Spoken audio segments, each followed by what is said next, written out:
Hyvää yötä Patvinsuolta ja saman tien hyvää huomenta. Aamu valkenee harmaana, mutta kyllä se siitä iloksi muuttuu, sillä Suomulla paistaa jo aurinko. Siinä on miehellä kämmenessä katajanmarjaa ja vähän kasvustoa. Sitten on sipulia, joka lohkotaan pieniksi palasiksi. Annetaan valkosipulille kyytiä, nirri pois ja vähän puukkoa perään. Amerikan pekonista leikellään 36 milliä pitkiä siivuja. Ja sitten otetaan peuraa, aikuisen miehen nyrkin kokoinen. Ja tämä on ollut jäätynyt köntti 2 villasukan sisällä keskellä rinkkaa. Ja se on siellä saanut hyvät aromit ja sulanut pikkuhiljaa, joten vielä parin päivän kuluttua se on täysin nauttimiskelpoinen. Leikellään 0,5 sentin siivuja Marttiinin puukolla.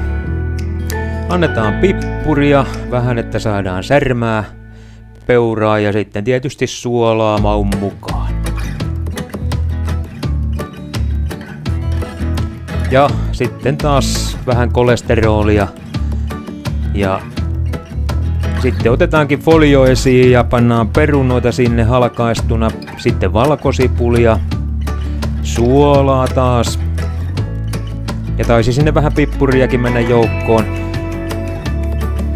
Ja jotta saadaan verisuonet ihan varmasti tukkoon, niin pannaan taas kunnon luomuvoita.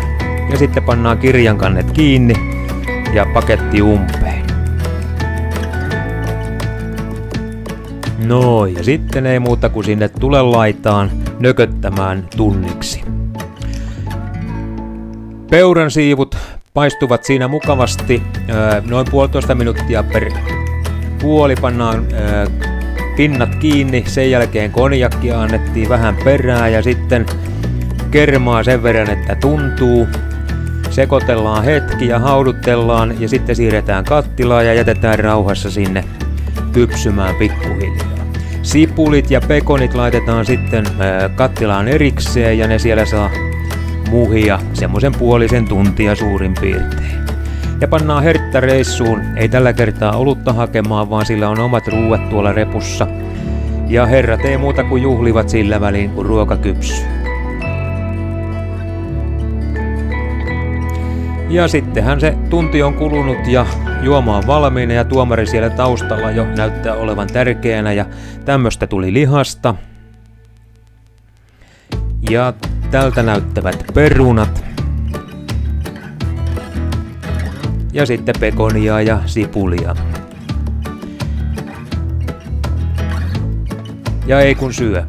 Ja voin taata, että tämä on hyvää. Aikaa pitää olla, mutta sitähän eräretkeilijällä riittää. Perunat näyttivät mustilta, mutta sitä eivät oikeasti ole. Ja sitten tuomari vielä tarkastaa, että ateria on varmasti laatuvaatimukset täyttävä. Ja hertta tekee sillä välin pikkureissun, kun herrat tiskaavat.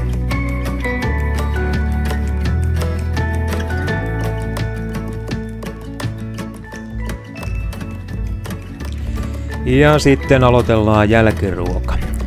Äsken nähtyyn nokikattilaan pannaan nyt kermavaahtoa itse tehdyllä vispilällä. Sekoitetaan vimmatusti, annetaan sokeria tietysti mukaan ja sitten laitetaan konjakkia, tommonen kunnon tujaus tonne kuksan pohjalle, kunnon porokahvit päälle. Ja sen verran jätetään tilaa, että saadaan kermavaahto siihen vielä. Muistuttaa Irish Coffeea, mutta eihän tämä nyt täysin sitä ole, mutta voin taata, että täytti kyllä vähäisimmätkin vaatimukset, mitä ihmisellä vaan eräretkellä voi olla. Ja siinä vielä loppuretkestä vähän kuvia, että on sitä ulkoiltukin, eikä ainoastaan oltu patojen ja kattiloiden äärellä. Kiitoksia seurasta ja hei!